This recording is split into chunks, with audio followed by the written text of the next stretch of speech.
name's Anna, and this is going to be the second part in my ingredients series. So in today's video, I would like to talk about proteins and emulsifiers, also some extracts that you can put in your products to get a little oomph out of your products.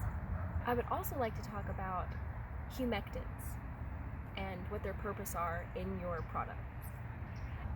So I'm going to start with humectants.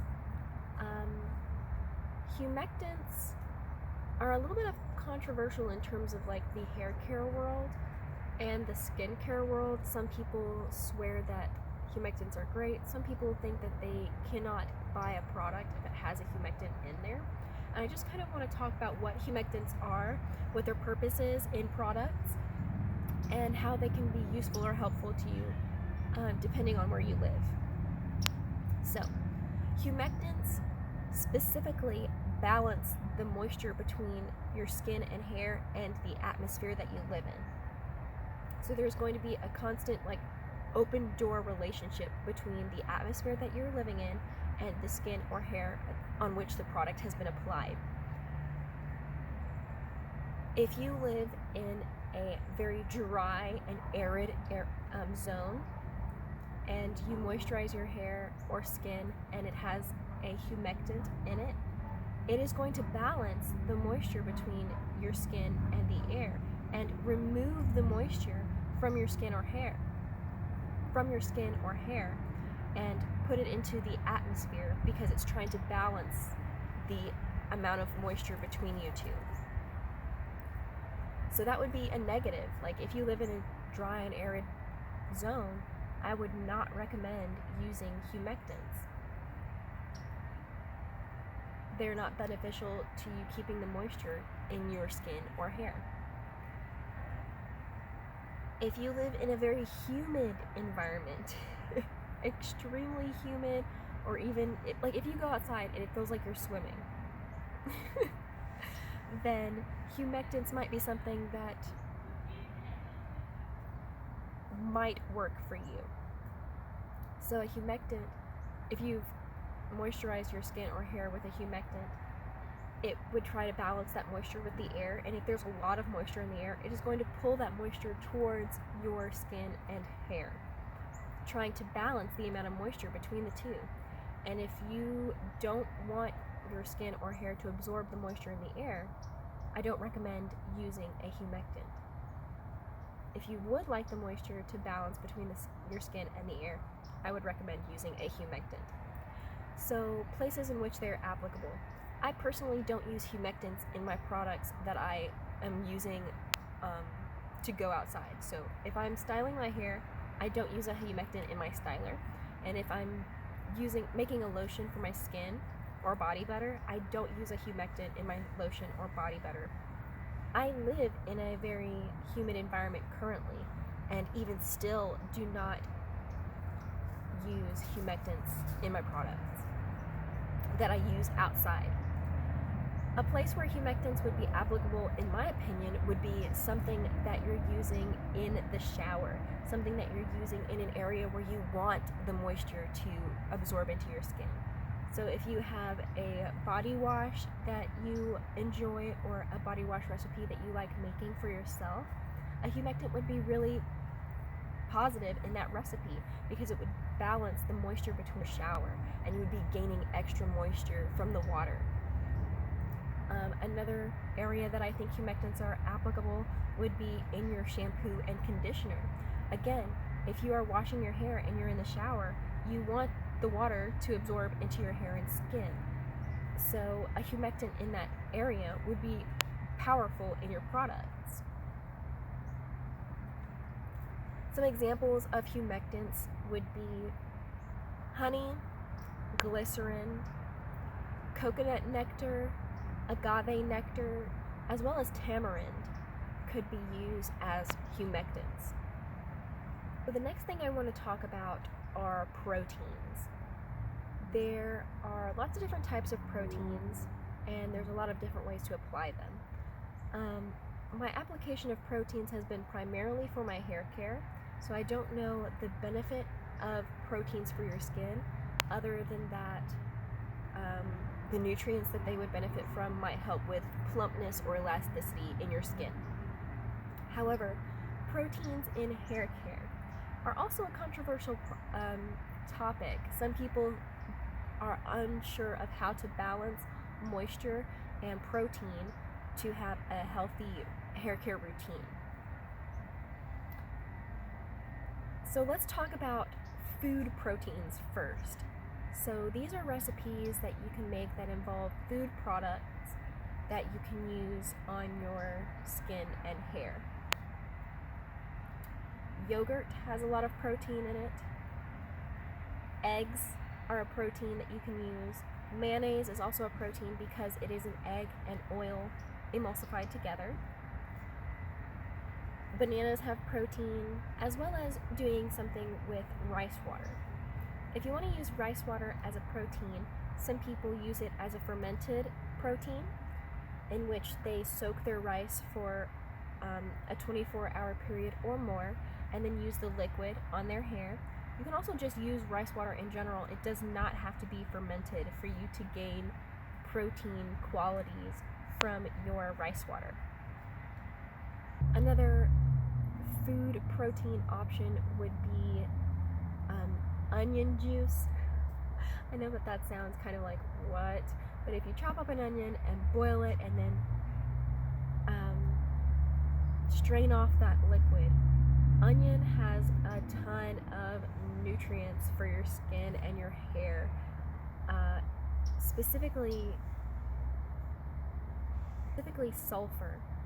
Onion is a very sulfurous plant, and sulfur is great for your hair and your skin.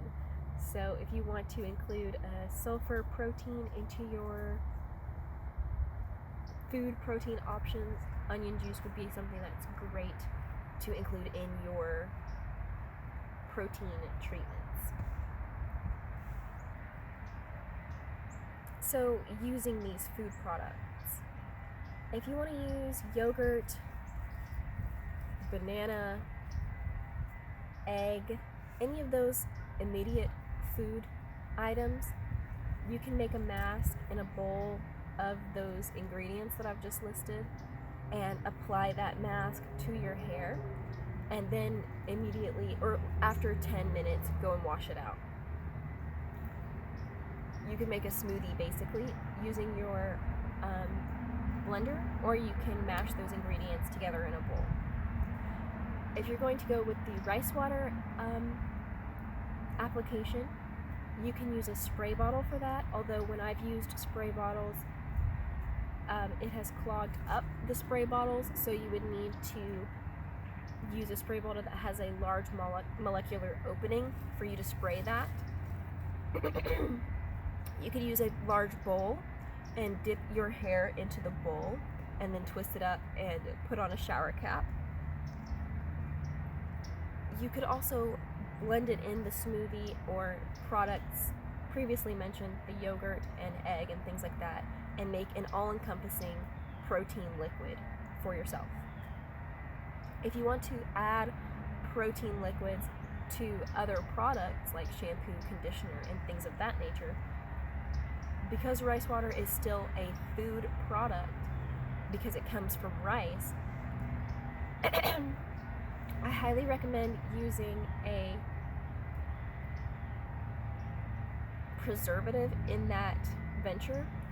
And I also just don't really recommend using rice water in your products because it is a food product. There are other proteins that you can use that are not food-based and would have a lower chance of inviting bacteria into your products.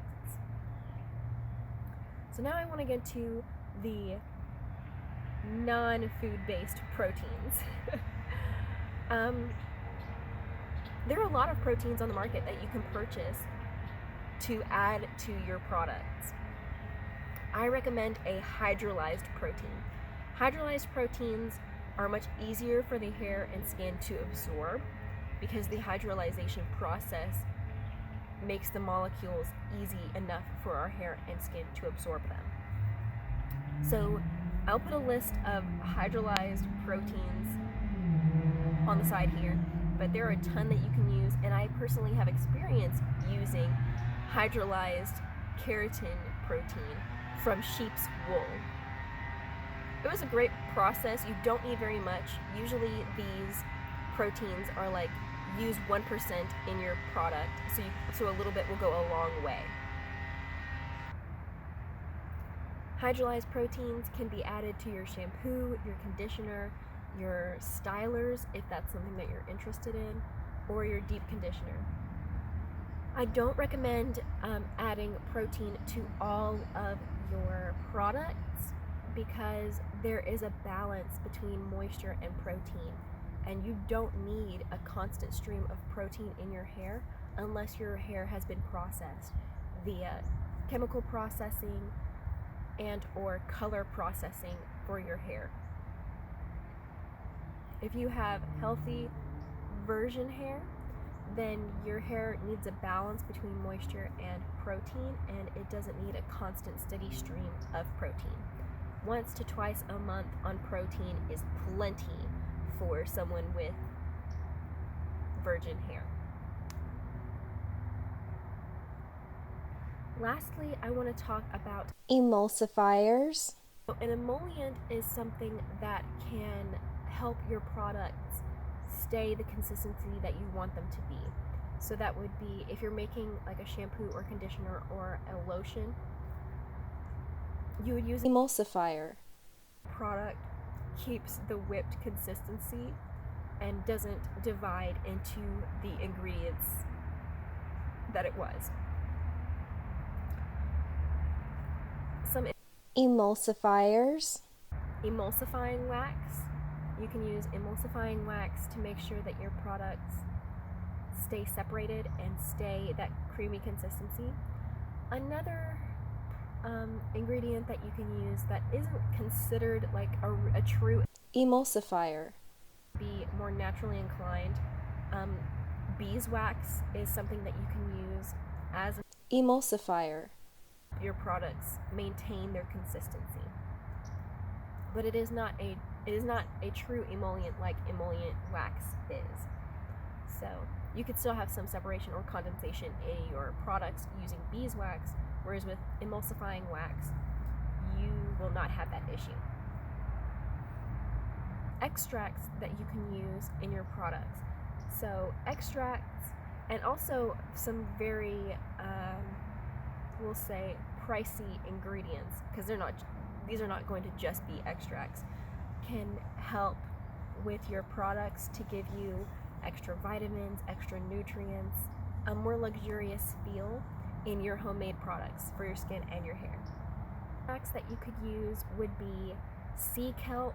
That's super great for your skin and your hair. Tea, aloe vera concentrate would be great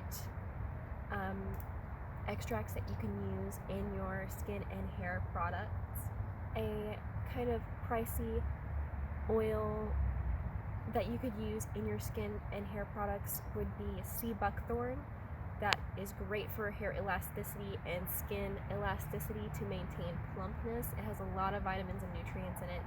You could also use tomato seed oil. It also has tons of anti-aging properties, making the skin smoother and not feel as wrinkly, things of that nature. So those are some extracts and oils that you could also include in your products just to make them feel more luxurious for you. Alright, so that is today's episode on ingredients. If you haven't seen my first video about liquids, oils, butters, and I will leave that linked so you can check that out. I love you. I hope you have a good day.